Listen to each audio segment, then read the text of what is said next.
এখন আজও জুলুমের মধ্যে পড়ি, নিপীড়নের মধ্যে পড়ি, অত্যাচারের মধ্যে পড়ি।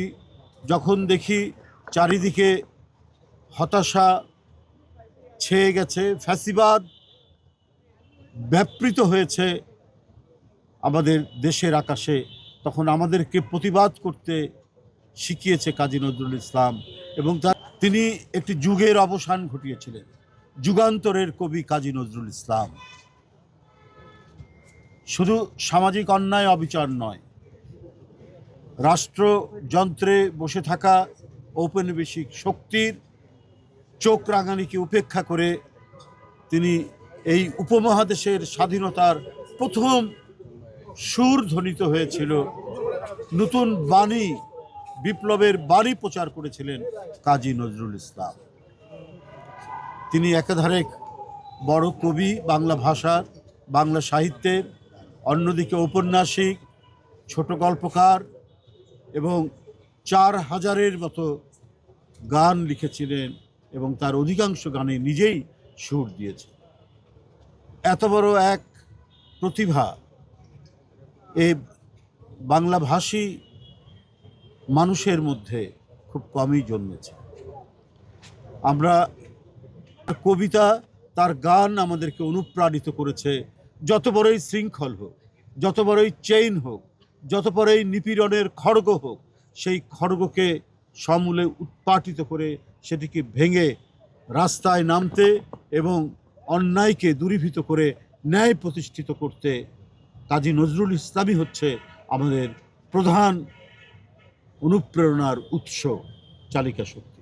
বন্ধুরা, আপনারা জানেন কি আমাদের স্বাধীনতা যুদ্ধ, স্বাধীনতা আন্দোলন, আমাদের গণতান্ত্রিক আন্দোলন 90-এর এবং 24-এর জুলাইয়ের যে গণ অভ্যুত্থান, গণজাগরণ, প্রত্যেকটিতে যারা রাজপথে থেকে ভয়ঙ্কর স্বৈরাচারকে উৎপাটিত করেছে, যারা দুঃশাসনের অবসান ঘটিয়েছে, সেই সমস্ত তরুণ, কিশোর, শিশুরা নজরুলের গান গাইতে গাইতে রাস্তায় নেমেছে।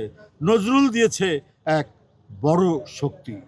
কাজী নজরুল ইসলাম আমাদের জাতীয় কবি। তাই আজও যখন এই দেশকে নিয়ে কেউ কোনো ষড়যন্ত্র করে, চক্রান্ত করে, আমাদের সার্বভৌমত্বকে দুর্বল করতে সচেষ্ট হয়, আমাদের স্বাধীনতাকে বিপন্ন করতে সচেষ্ট হয়, তখন তার বিরুদ্ধে দ্রোহের যে আগুন জ্বলে উঠে, তার প্রধান উৎস হচ্ছে কাজী নজরুল ইসলাম, তার গান, তার কবিতা, তার উপন্যাস, তার লেখনী।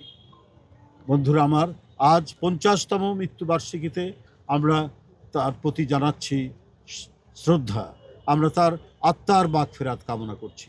আজও নজরুলের লেখনী, নজরুলের সাহিত্যকর্ম এবং তার যে বাণী বুকে নিয়েই আমরা পথ চলি, আমাদেরকে নির্ভয় করে, আমাদেরকে সামনে এগিয়ে যেতে নির্ভীক করে তোলে। নজরুল আমাদের শক্তির একটি উৎস, অন্যায়ের বিরুদ্ধে প্রতিবাদে। আমি আবারও তার আত্মার প্রতি মাগফিরাত কামনা করছি।